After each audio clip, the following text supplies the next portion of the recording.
So rather than using any sort of device to affix my phone to the windshield, which creates a jitter that I don't like, this is just my phone setting on my dashboard with the flap from my projector on the phone is actually holding it up, and that's it. It's the best part of my projector for my Moto Mods style phone is actually that flap. It's so versatile in being able to tilt and make me be able to watch things on my phone and film things like this. Anyways,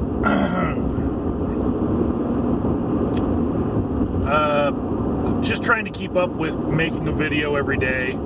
This one's going to be another ramble. This is the CenturyLink Saga Part 2. Last video I put up was talking about my woes with CenturyLink, but I left out a subplot to it all because it would take this long to explain it, however long this video ends up. So, because I was so pissed off that I was being upsold to the tune of $162 to buy it, a fucking DSL modem, and they would not test my DSL modem in the CenturyLink office, even though I know they probably have CenturyLink service in the CenturyLink fucking office. They're like, no, we don't have any means of testing that. You know, the only thing we can do is sell you another, and if it doesn't work, then you could come back and get a refund. That sales lady was just looking to pad her numbers on me, not give me the solution that I needed, which was to test my fucking DSL modem, right? So I got pissed off. I looked around. I looked on Craigslist. Couldn't find anyone who would respond to me, you know, on Craigslist who was selling one. And went to Micro Center. They didn't have one. Went to Action Computers. They didn't have one. So basically, I had given up. And then Misty finally found someone local on Craigslist, not the cheapest one. They started around $30, but all those people weren't responding. Maybe they already sold theirs. We went up to $60 to buy from a guy who talked to us way too long when we bought it from him. So, during that time, I had actually ordered another one on eBay. And this happened on May 8th, right?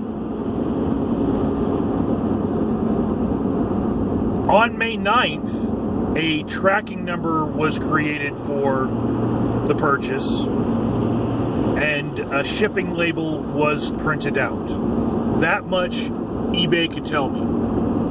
eBay also said, at the point of sale, when I purchased it, that they estimated that I would receive my modem by the 11th.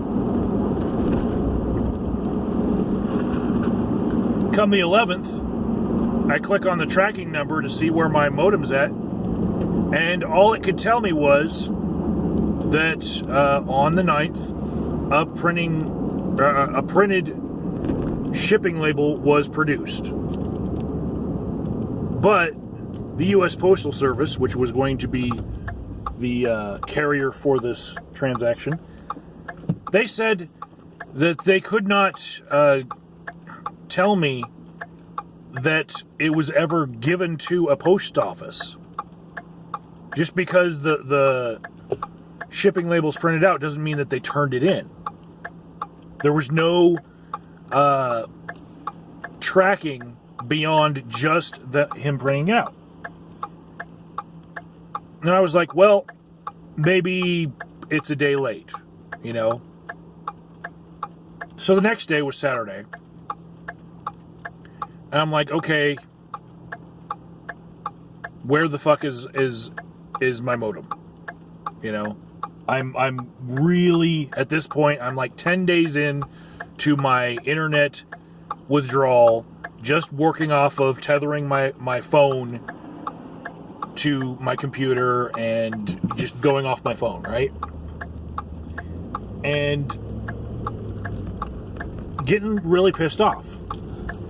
Where's my fucking modem? Now, when shippers list things on eBay, when sellers list things and they agree to ship things same day that they're sold, and that they can make those time constraints, I expect them to come through on this. So I sent the guy an email, and it was simple. And I was like, I haven't gotten my modem yet. Did you ship it? His response was one sentence, and it was, yes, it has been shipped. That was 9:36 a.m. on Saturday. Well, the modem arrived today, right? This is Monday the 14th. The modem arrives, and I'm like, now let me go check that tracking number to see if it actually was shipped when he said it had been shipped. Now, if you just go on eBay to use their tracking history, they only take the dates. They don't take the timestamp, right? And when I went to just eBay, it said he mailed it on the 12th, which was one day after it was estimated to arrive to me. He finally mailed it, which was 4 days after I had purchased it. When he's listing it on eBay, agreeing to ship it when I purchase it, he's finally mailed it. The day that I email him and say, has it been shipped? He emails me back in the morning, 9:30 in the morning, and says, yes, it has been shipped. I was like, let me investigate fucking further. So I used the tracking number on the Postal Service's website, and they give timestamps. At 9:30 in the morning, he's telling me, yes, it has been shipped. And then 7:30 p.m. that night, he finally turns it into the post office. And when he does this, they click with the little laser zapper, it hits the barcode, and it creates the timestamp transaction right the fuck there to the very second. It was 7:30 at night when he finally fucking mailed it, after telling me it was already mailed, right? And I caught him. I caught him lying to me, right? We're talking about, like, first world problems here. This is just a matter of days, right? But we're also talking about somebody who's uploaded 3,000 fucking videos to YouTube and is a major fucking internet addict, right? Self-proclaimed or admitted, whatever you want to call it. So, I get that some of you are probably like, holy shit, first world problems, right? But to me, dude fucking lied. And I'm not happy that he lied. Now, what I'm faced with is, do I take this modem that I purchased on eBay for $30 and return it and give the guy a horrible fucking rating, right? And say, well, because you waited till after the day it was supposed to get to me to actually ship it, and you shipped it after I asked you if it had been shipped, and you said yes, it had been, past tense, and then you went ahead and fucking shipped it a couple hours later, right? Do I fucking return it on him and fucking give him, like, the 1 star that he fucking deserves? Or, because I'm in this market where CenturyLink has it fucking cinched down that no store, no Best Buy, no Walmart, no fucking Micro Center, no specialty used computer store has a DSL modem for sale. right? Do I fucking take it in this market and just sell it for a profit? Like, just listed on Craigslist, like the one that we purchased, right? And take this $30 modem and turn it around for, say, $50, $60, right? Should I do that? Because I know somebody else has probably run into the same problem as me. No fucking modems for sale. You know? And I know that I can be at least reliable enough to fucking respond to people's phone calls. And to me, this is the point where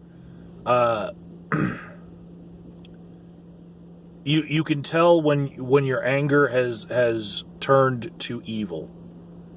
When you are willing to, cut off your own nose to spite your face. When you are like, it'll cost me probably $20 in the mix and a lot of hassle to ship it back if I want to go the whole return it to this guy route. But I'm really fucking pissed, I actually think that, like, the definition of love is, sacrificing yourself for other people, knowingly that you're going to get hit. Like, if you see someone, standing in the middle of traffic that you love, and a car's heading towards them, and you just have enough time to push them out of the way, but you're going to get hit, you just run and push them, and you don't think about it because you love them that much. That's love, right? Hate, the opposite of love, hate, is if you see this motherfucker that you hate, and he's crossing the street, and you see cars coming, you run out into the middle of the fucking intersection with him, and you grab onto that motherfucker, and you make sure that motherfucker gets hit, knowing that you're going to get hit by that same oncoming traffic, right? You're going to incur injury to yourself, but you don't care as long as he gets injured. So this is my dilemma. Did I get angry enough? Do I hate him enough that I'm willing to take the loss of what would be like a profit of $20 to just resell it and let the anger just leave me and just forget about it, Or do I want to fucking stick it to this guy who delayed my return to the internet for the whole fucking weekend? Mind you, I'm addicted to the fucking internet. Really fucking addicted. And I think that just propping up my phone like this works a lot better than attaching it to something that's on the windshield and creates the bounce. So we'll go with this in the future if I'm going to make rambles from my phone. Take care, guys. Maybe in the future I'll let you know which way I decided to go with this.